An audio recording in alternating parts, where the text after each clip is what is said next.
Bienvenue sur On a Mind, partage d'un coach, le podcast des coachs inspirants. Je suis Vincent Lopez, coach professionnel certifié, spécialisé en éducation et en parentalité positive. Mon objectif, démocratiser un coaching de qualité qui s'appuie sur un code de déontologie éprouvé. Pour ça, en partenariat avec B-Coaching, je te présente chaque semaine une partie d'interviews de coachs professionnels, des experts passionnés et accessibles. Je te propose un voyage inspirant avec des coachs qui vont te présenter leur parcours authentique avec toutes les étapes qu'ils ont traversées. Leurs défis, leurs échecs et leurs réussites vont enrichir ta propre expérience. Et on ne s'arrête pas aux témoignages. Ils vont également te partager leur vision unique du coaching et te présenter des outils précieux pour t'aider toi ou tes clients à atteindre vos objectifs. Pour ne rien rater de l'émission, pense à t'abonner dès maintenant et ainsi rejoindre la communauté On a Mind. Bonne écoute! Salut à toutes et à tous, bienvenue dans cet épisode 61 du podcast On a Mind. J'imagine que tu as écouté les 2 premiers épisodes et si ça n'est pas le cas, eh bien je t'invite à aller le faire pour le numéro 59 et le numéro 60, les 2 premières parties de mon échange avec Corinne Moret. J'imagine pour aujourd'hui en tout cas que tu t'es déjà sans doute demandé ce qui fait un coaching de qualité, comment on peut éviter les dérives ou encore comment on peut transformer une passion en véritable activité professionnelle. Eh bien cet épisode est une pépite pour répondre à ces questions. Aujourd'hui, on continue donc, comme je t'ai dit, notre échange avec Corinne Moret, coach, formatrice inspirante. On va parler valeurs partagées, on va parler posture d'écoute et surtout de cette présence unique qui fait toute la différence dans une relation de coaching.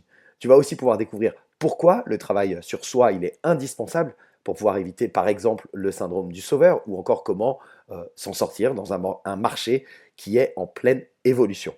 Et pourquoi l'entrepreneuriat dans le coaching, c'est avant tout un état d'esprit, un mindset comme on le dit aujourd'hui.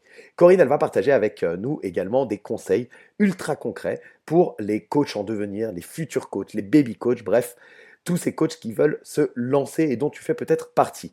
Du fameux premier cercle à mobiliser autour de toi, les gens que tu connais directement, peut-être tes proches, ta famille, tes amis, etc. Bref, on va rentrer plus en détail là-dedans dans l'épisode, jusqu'à l'importance de reconnaître la valeur que tu apportes lors de ton accompagnement. Et on va parler également, et je te spoil un petit peu, les réseaux sociaux. Bien sûr, c'est bien, ça c'est sûr, c'est génial, etc. Mais ce n'est pas la solution miracle. Donc, prépare-toi à casser quelques mythes et à repartir avec une vision beaucoup plus réaliste et inspirante de ce beau métier qu'est le coaching. Installe-toi confortablement, laisse-toi guider par la richesse de cet échange qui est là à la fois authentique et réflexif avec Corinne Moret. C'est parti, je te souhaite une très bonne écoute et on se retrouve à la fin de l'épisode. Excellent. Eh ben, écoute, c'est une transition toute faite parce que tu viens de parler d'une anecdote avec cette personne qui avait tout et puis dont tu as pu peut-être parler dans un webinaire B-Coaching, justement, B-Coaching, qui est le lien qui fait qu'aujourd'hui on est en face l'un et l'autre et qu'on puisse partager cet échange. Qu'est-ce qui t'a attiré chez B-Coaching? Comment t'es arrivé déjà? Et puis qu'est-ce qui t'y a attiré? Et aujourd'hui, comment tu contribues à tout ça? D'accord. C'est une belle histoire.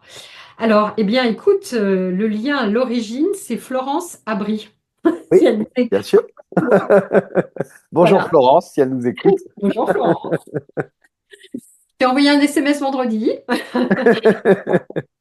Allez, c'était son anniversaire. Alors, Florence, en fait, elle a été formée au L1 et au L2. Voilà. Et puis, Florence fait partie de l'origine, hein, son histoire avec B-Coaching, elle était là tout de suite, je crois. Complètement, ouais. Ah, et puis quand ça s'est construit, alors moi j'étais pas dans, évidemment dans ces discussions, mais elle a pas, voilà, elle a parlé de moi, quoi. Enfin, et c'est comme ça que ça s'est fait, et on s'est rencontrés vite fait en visio, comme ça a été en visio, pardon, et ça a été instantané.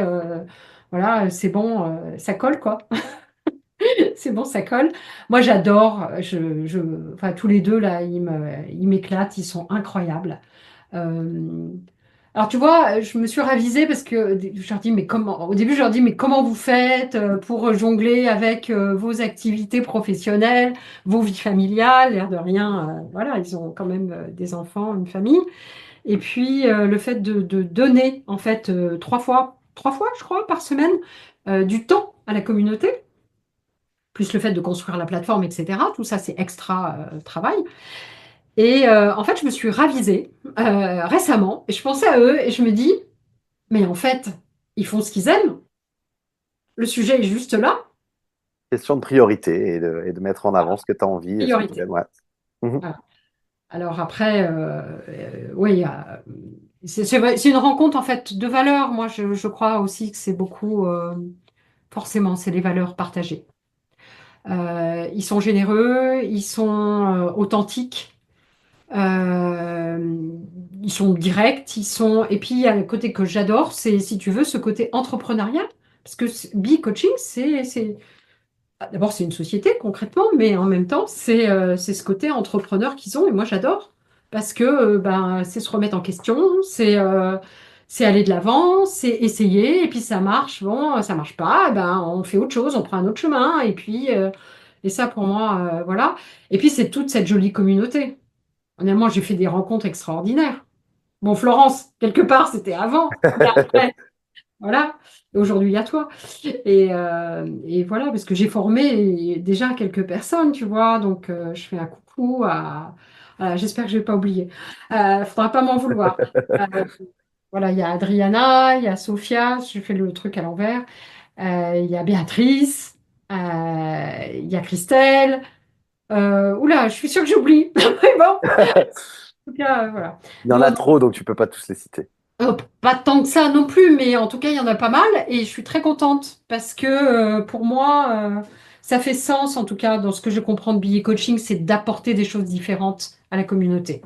Mhm, Donc mhm, voilà, mhm, mhm. j'ai mon siège et ça, c'est bien comme ça. Trop bien. Pour les personnes qui seraient externes à la communauté, quand on dit ils, eux, on parle des fondateurs hein, de Michael et de Alexandre qui sont à l'origine de ce beau projet et pour ceux Voilà. qui ne les connaîtraient pas, et ben, que j'invite à aller rencontrer sur la plateforme, sur les soirées qui sont offertes généreusement par la communauté et par les différents membres qui peuvent animer. Enfin, voilà, c'est d'eux dont on parlait tout à l'heure, parce que c'est vrai que tous les gens qui écoutent le podcast ne sont pas forcément dans la communauté. Pas tous. Ouais. Je sais que certains ne le sont pas. Donc voilà, pour ceux qui ne sauraient pas que nous parlions de Michael Faro et d'Alexandre Mignari, qui ont fondé cette belle communauté et ce beau projet entrepreneurial, effectivement, cette plateforme de B-Coaching. Quels sont pour toi, justement, qu'est-ce qui fait pour toi un coaching de qualité? Alors, oui, on pourrait parler d'objectifs. Bon, alors moi, j'aime bien me référer aux compétences ICF, hein, quand même. Qui Mhm. sont voilà et dedans ben, il y a des choses qui sont relatives à l'éthique, à la posture, à l'écoute, à l'ouverture. Ce que j'oublie là dans les compétences, genre, je les ai pas toutes citées, mais à la présence surtout. Et ça, je crois, à la limite, je sais pas pourquoi j'ai oublié, mais la présence pour moi c'est presque le plus important. Parce que tu es présent, t'écoutes. Bon, le cadre, était posé, l'éthique, elle était là aussi. Si tu veux, tout ça, c'est en amont. Mais quand tu es là, le coaching de qualité, c'est être vraiment là pour ton client. C'est être vraiment dans l'écoute. Et moi, ouais, je suis une bavarde, hein. Mais je peux parfois être, je suis une bavarde dans la vie. Mais en coaching, je suis presque, je peux observer des silences. Ça m'a étonnée au début. Je pense que j'étais pas, mais c'est ma superviseure hein, qui m'a fait prendre conscience de l'importance du silence. Ou alors très court, tu vois. Enfin, et où d'ailleurs. Et alors, et si, tu vois, voilà, l'introduction, pour laisser la place. Alors après, tu as des personnalités avec lesquelles tu dois t'adapter et tu peux pas être que dans le silence, ça peut aussi les gêner. Et Et parfois, après, c'est bien. et oui. Voilà. Mais parfois, tu dois un peu instiller quand même quelque chose. Bon. Et c'est ça, en fait, c'est un travail d'équilibre permanent, d'adaptation. Évidemment, on fait jamais les choses de la même manière. Tu vois, on a beau apprendre, apprendre, après, bah, faut se lancer, quoi. Et puis, voilà, c'est toute cette finesse et tout ce travail qu'on fait sur soi aussi. Je pense qu'il est prioritaire aujourd'hui que les écoles de coaching obligent, mettent dans leur cadre un travail thérapeutique. Euh, pour faire attention aux dérives potentielles. Je pense que là, c'est super important. Là, pour moi, l'éthique, elle est majeure. Tu Ouais, vois? je te rejoins complètement sur ce point-là et j'irai même plus loin. Il y a à la fois, enfin, je compléterais, je dirais. Euh, je crois que ce travail thérapeutique, il est indispensable d'être mis en place dès le départ des personnes qui se forment dans le coaching, Oui, à oui, la oui. fois pour éviter les dérives qui peuvent découler d'utilisation des différents outils qui peuvent être très puissants, Oui, mais oui. également pour permettre à des personnes qui ne sont pas à leur bonne place à ce moment-là de s'en rendre compte au plus tôt. Je dis ça parce que moi, je me souviens dans la volée dans laquelle j'ai été à l'ICI, hein, où j'ai été formé, Oui, euh, il y a des personnes qui étaient clairement là à, à un but thérapeutique, en fait, qui étaient là pour se soigner elles-mêmes, qui n'étaient ouais, c'est pas ça. là pour devenir coach et accompagner et pouvoir offrir aux gens bah, cette présence dont tu as parlé, cet accompagnement qui pour moi sont l'essence même, en fait. Je dis souvent quand les gens me demandent, quand on échange et qu'ils me disent, mais c'est quoi réellement le coaching? En fait, vous êtes. Alors, souvent, on te compare à un psy pour faire court, hein, alors que ça n'a rien à voir. Et j'ai toujours la même réponse. La première étant que on ne peut pas l'expliquer. Quand tu l'as pas vécu, tu ne peux pas. C'est difficile de mettre des mots sur ce qu'est le coaching réellement, je crois. Mais Mhm. en plus, euh, je trouve que c'est un des seuls endroits aujourd'hui, en tout cas à ma connaissance, dans lequel quelqu'un est entièrement disponible et entièrement dévoué à ton écoute, à 100%, quand c'est un bon coach, j'entends. Ouais, bien Et, sûr. et ça, c'est une expérience que tu vivras nulle part ailleurs. C'est ça. Mais Ouais. si lors de ta formation, on n'a pas fait ce travail thérapeutique et que tu t'es pas posé les questions de pourquoi tu es là et peut-être voilà, des bobos qu'il y a encore à soigner, peut-être de ce syndrome de sauveur que tu es en train d'endosser, etc. Oui. Tu n'arriveras jamais à être là-dedans parce que tu auras toujours, lorsque ton coaché te parle, l'envie de réagir vis-à-vis de toi et non de lui. Exactement. Ouais. Et donc, ouais, je te rejoins complètement sur cette notion éthique. Merci. Et c'est pour ça qu'on a vu certaines critiques de certaines personnes, et comme elles avaient un nom, voilà, pour pas les citer, très connu hein, en France, ces personnes ont beaucoup critiqué, mais il n'y a pas de fumée sans feu. Après, j'ai pas du tout aimé la façon de le faire. C'est pas parce qu'on a un nom qu'on peut se permettre de Mhm, prendre un porte-voix, et ça, c'est pour moi, c'est pas éthique. C'est pas correct. Mais pour autant, il a dû y avoir des dérives. Et bon, voilà, on ne va pas s'étaler là-dessus, on le sait, mais c'est très important. On ne peut pas faire ce métier juste parce que c'est la mode, parce il va y avoir besoin, il y a déjà des besoins, que le monde est mouvant, que les valeurs, effectivement, euh, qui parfois avant pouvaient être dans d'autres domaines reconnus, etc., exercés, ben, les gens sont paumés parce qu'il y a eu le Covid, parce que, etc. Ça peut pas être par rapport à des éléments extérieurs. Ça doit vraiment être, tu vois, moi j'aime bien le pourquoi séparé. Le mhm, pourquoi, ok, mais le pourquoi. Et ça, c'est un fondamental dans nos métiers. mhm, Et c'est là où que, là, tu vois, tu dévides la plotte là et c'est super intéressant. Donc je pense que c'est majeur ça, parce qu'on ne peut pas se permettre de faire des dégâts. On est face à l'humain, donc il faut être vigilant. J'ai eu une personne qui était venue voir pour un coaching de transition de vie et voilà, et changement de carrière, mais qui n'allait pas bien. Je lui ai dit stop et je l'ai conseillé. Enfin, j'ai été chercher des adresses, j'en avais pas forcément moi, mais je lui ai conseillé voilà, d'aller voir un professionnel parce qu'il y avait une souffrance. Moi, je suis pas une spécialiste de la souffrance. Je vais pas aller je vais prendre le rôle de quelqu'un d'autre. C'est pas bien, ça. C'est pas éthique. Et je peux faire encore pire que mieux. mhm, mhm. Donc, faut être très, très vigilant.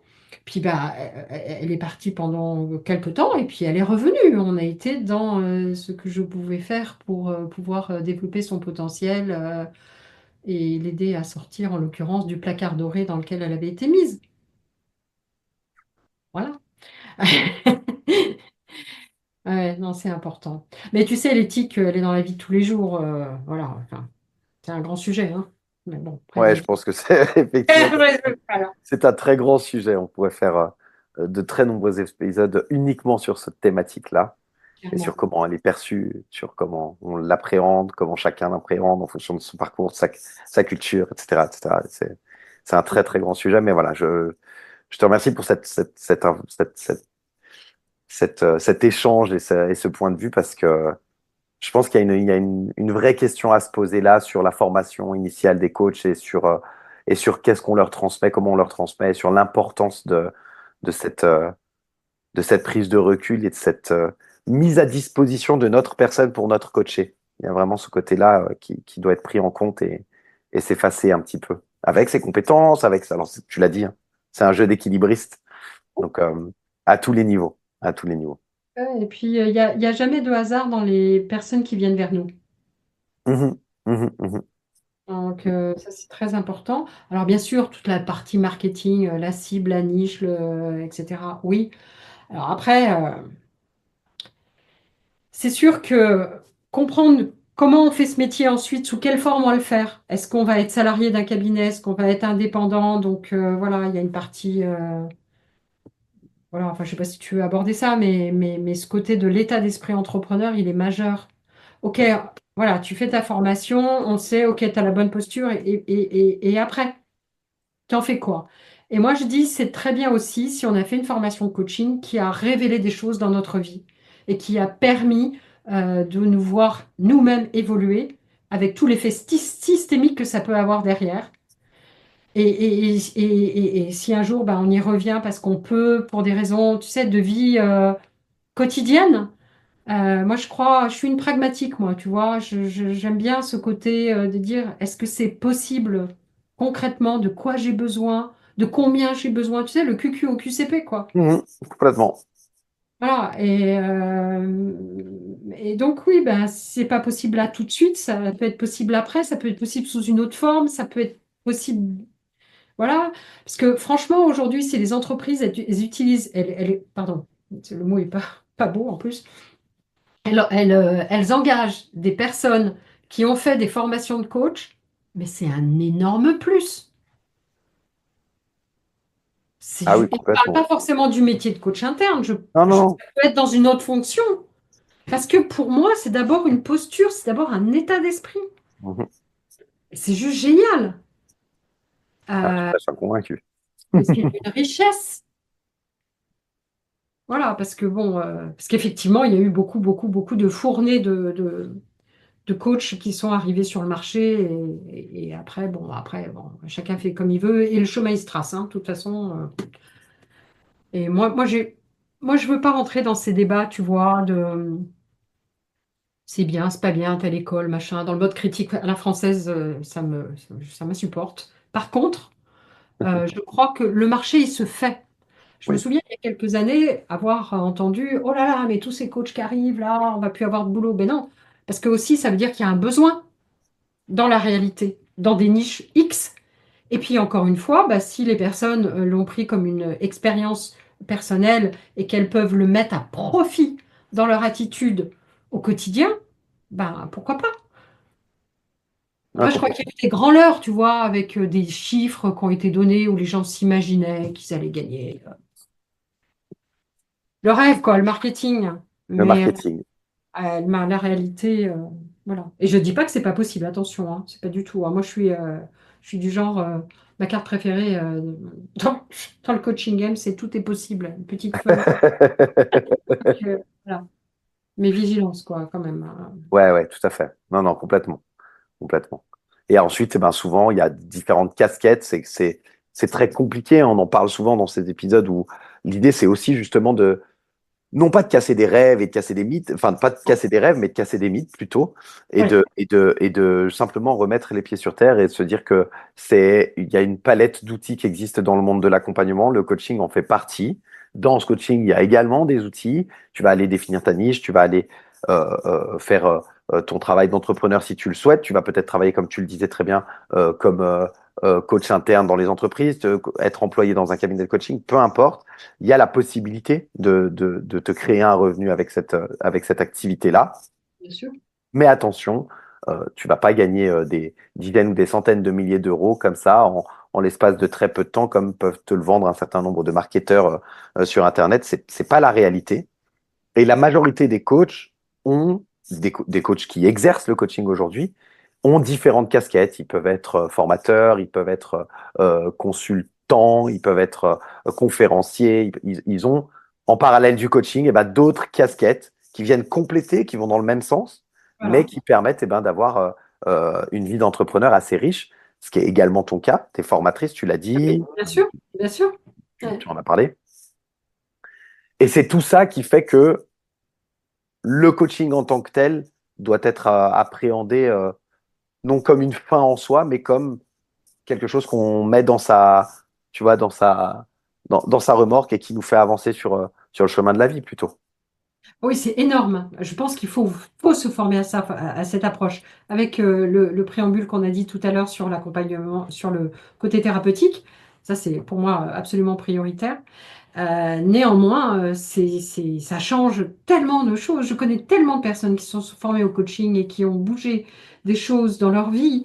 Voilà, qu'elles soient devenues ensuite coach ou pas à plein temps. Enfin, à plein temps, voilà. Mais moi, effectivement, alors j'ai compris aussi une chose au niveau business, hein, soyons clairs, c'est qu'il ne faut pas mettre tous ses œufs dans le même panier. Mhm. Parce que je l'ai vécu à mes dépens. Et donc, j'ai eu voilà, la réaction, et, voilà, et c'est comme ça d'ailleurs que Points of View est arrivé, entre parenthèses, et que j'ai saisi. Voilà, c'est ça en fait, hein. L'état d'esprit, je pense, entrepreneur, c'est aussi de savoir se remettre en question, de se dire bah, j'y vais pas, avec des risques. Voilà, j'en ai pris. Mais je l'ai senti, donc je l'ai fait.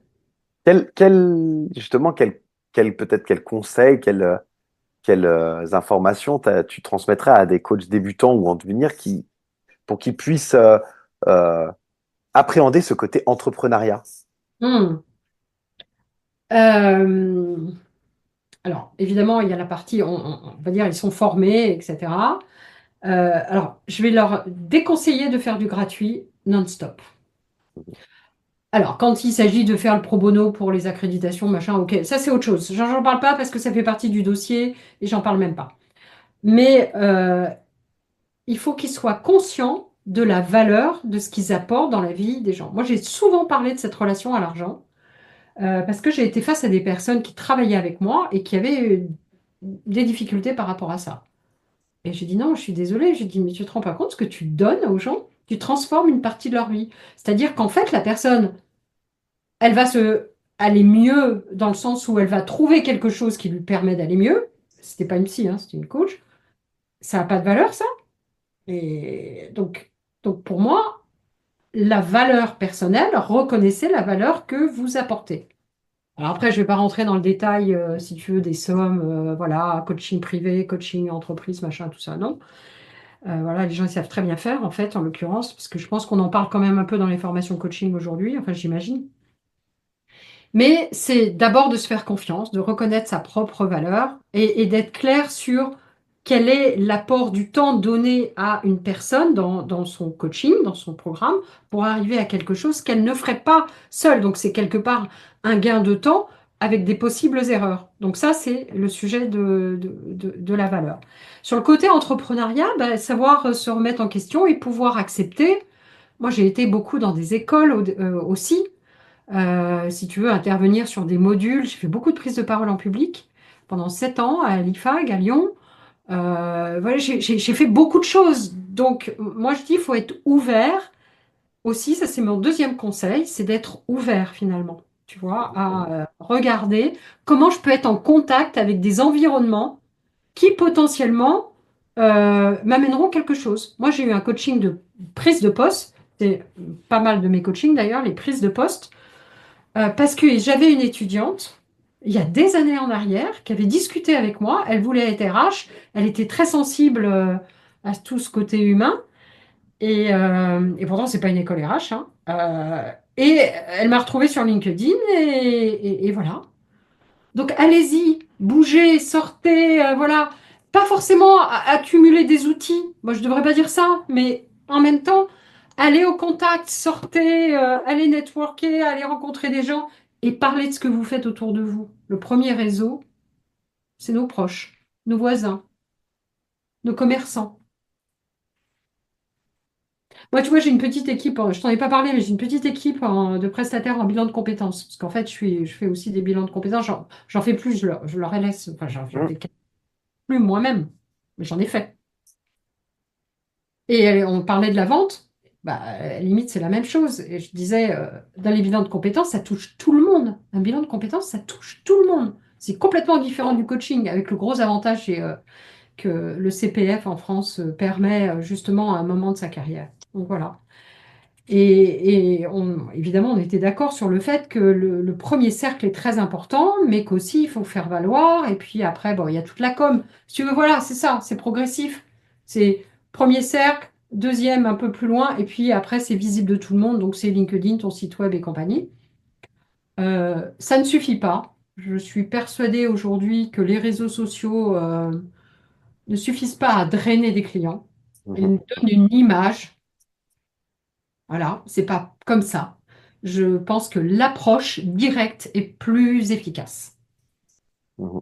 Ouais, merci pour ce conseil qui est hyper important, je crois. Moi, je dis tout, tu sais, il y a une expression qui dit euh, personne n'est, attends, je sais pas, euh, expert en son village ou quelque chose comme ça, je sais plus Oui, oui, la oui. phrase exacte, tu vois. Et, Oui, et je pense que c'est l'inverse, c'est-à-dire qu'il faut vraiment que tu sois, si les gens autour de toi, les gens que tu côtoies au quotidien, tes proches, ton environnement proche, tu parlais des petits commerçants, tu vois, de ton quartier, tu vas sur le marché, etc. Si ces gens-là ne savent pas ce que tu fais, alors questionne-toi parce que sans doute que auras tout à y gagner au fait qu'ils le sachent. Avant même que des personnes qui sont peut-être à 500 km, 1000 km de chez toi viennent te trouver sur la toile et te fassent confiance pour signer et faire en sorte que tu puisses leur offrir tes services. Il y a de oui, fortes probabilités pour que ça passe d'abord par le fait que les gens de ton entourage proche, ces cercles dont tu as parlé, ils soient au courant pour que ça puisse se développer. Et aujourd'hui, il y a une tendance à vouloir se développer sur les réseaux parce que c'est facile, peut-être. En tout mm. cas, c'est une image qui est donnée, mais aussi parce que bah, ça permet de faire tomber un certain nombre de peurs. En fait, on va se cacher derrière, Oui, tu vois, un certain nombre de choses, de se dire, OK, je vais faire ma vitrine, mon site internet, développer sur les réseaux sociaux. Puis en fait, mon boulanger ou, euh, ou mon primeur, il sait pas du tout ce que je fais parce que j'ai peur de lui dire ça, j'ai peur de lui en parler, j'ai la peur du jugement, etc., etc., ce syndrome d'imposteur aussi. Enfin bref, on va pas rentrer dans tout ça, mais voilà, je pense qu'il y a une vraie importance à, à prendre les réseaux sociaux pour ce qu'ils sont et à Internet de manière générale, plus large que les réseaux sociaux, c'est-à-dire à nouveau un outil de communication qui peut être très bien bien sûr. utilisé, mais pour autant qui est de loin pas le seul. Non, Et, et de nouveau, hein, moi j'aime bien ce regard très méta et enfin, l'être humain fonctionne depuis de nombreux millénaires sans Internet et réseaux sociaux. C'est mais un oui, nouvel outil qu'il faut apprivoiser et qu'il faut s'approprier. bien Mais pour sûr, autant, il ne faut pas oublier tout ce qui s'est passé pendant les siècles auparavant quand même et qui a fonctionné. Donc, absolument. Alors après, tu vois, ça c'est la base. Et après, il faut pas non plus trop se perdre les réseaux. Alors, on le fait au général au début parce qu'on a plus de temps. Moi, j'en ai fait. J'ai arrêté. J'ai plus le temps. Enfin, c'est juste pas possible. tout à fait. Et si vous choisissez des réseaux en fonction de vos cibles. Parce que aller perdre du temps dans des réseaux peut-être professionnels d'entreprise, mais que ce soit que des indépendants, voilà, tu vois. Donc, il faut être aussi au clair sur ce qu'on connaît en fait en marketing, enfin le persona d'une certaine manière. Mhm, On peut mhm, mhm. l'appliquer partout. Mais en tout cas, le premier cercle, c'est indispensable. Ah ouais, je Indispensable. suis convaincu. Convaincu. Exactement. Tu vois. Et voilà, on arrive à la fin de cet épisode. On a exploré pas mal de sujets ensemble aujourd'hui avec Corinne. On a parlé de l'importance du silence, on a parlé de l'écoute et du travail sur soi dans le coaching. J'espère vraiment que cette discussion avec Corinne Moret t'a donné des pistes précieuses, que tu sois déjà coach, que tu sois en formation ou simplement peut-être que tu es curieux, curieuse de mieux comprendre ce métier passionnant. On a parlé de sujets assez profonds, assez essentiels surtout, l'éthique, la posture de présence, cette capacité unique à être là, entièrement dédié pour son coaché. On a aussi vu que le silence peut être aussi puissant qu'une question bien posées. Que l'écoute active, c'est un vrai art et que sans un vrai travail sur soi, c'est vraiment difficile de guider les autres en fait et d'accompagner les autres avec justesse. Mais c'est pas tout, Corinne elle nous a aussi partagé des conseils ultra pratiques, pratico-pratiques comme j'aime le dire, pour faire ses premiers pas dans l'entrepreneuriat en tant que coach et dans le coaching en général. Mobiliser ton premier cercle, assumer pleinement la valeur de ton accompagnement, éviter de te perdre dans des outils ou des stratégies qui sont inutiles, il y a vraiment de quoi nourrir ta réflexion et te poser les bases solides pour la suite. Alors avant de te laisser, j'aimerais te poser une question. Qu'est-ce que toi, tu retiens de cet épisode? Peut-être une idée, une prise de conscience ou juste une phrase qui t'a marqué. Ça me ferait vraiment plaisir d'avoir ton retour. Donc n'hésite pas à partager tes impressions en laissant un commentaire par exemple sur LinkedIn ou en écrivant directement sur l'adresse mail que tu trouveras dans la description de l'épisode. Si cet épisode t'a plu, comme d'habitude, pense à laisser un avis 5 étoiles sur ta plateforme d'écoute préférée. Ça aide énormément à faire découvrir ce podcast à d'autres passionnés. Un dernier mot avant de se quitter. On se retrouve la semaine prochaine pour la dernière partie de notre échange avec Corinne. D'ici là, prends soin de toi. À très vite. Belle semaine. Bye bye.